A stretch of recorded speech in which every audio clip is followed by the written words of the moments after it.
We're following a tragedy in the water tonight after a Virginia Beach man falls into a lake behind his home. Good evening, I'm Anita Blanton. And I'm Tom Shad. That man's wife tried to save him, but unfortunately he did not make it.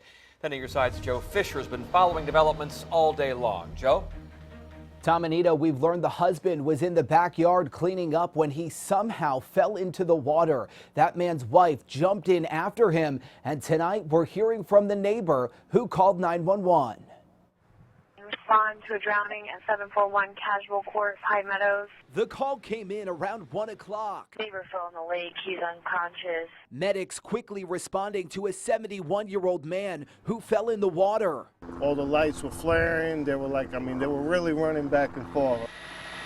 Chopper 10 over the Pine Meadows neighborhood off Dam Neck, where it all happened. One in cardiac arrest, one hypothermic. I need a second ambulance. Officials say the man was outside doing yard work. At some point, his wife noticed that he'd fallen. And all of a sudden, she started yelling, "Dal, Dal, oh no, oh no." And she ran to the water's edge, and I immediately figured what had happened. Next door neighbor Jean Bennett called 911 as the man's wife tried to keep his head above water. She kept saying, you know, he's heavy, I can't get him out.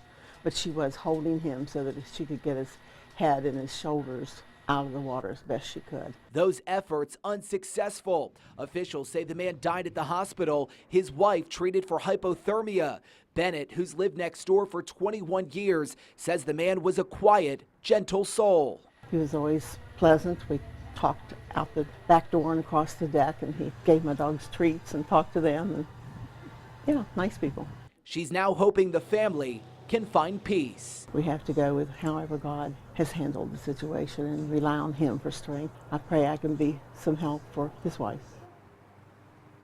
And the neighbor did say the man suffered from heart problems in the past. Police say they won't be releasing the victim's name until tomorrow. Live in the newsroom tonight, I'm Joe Fisher.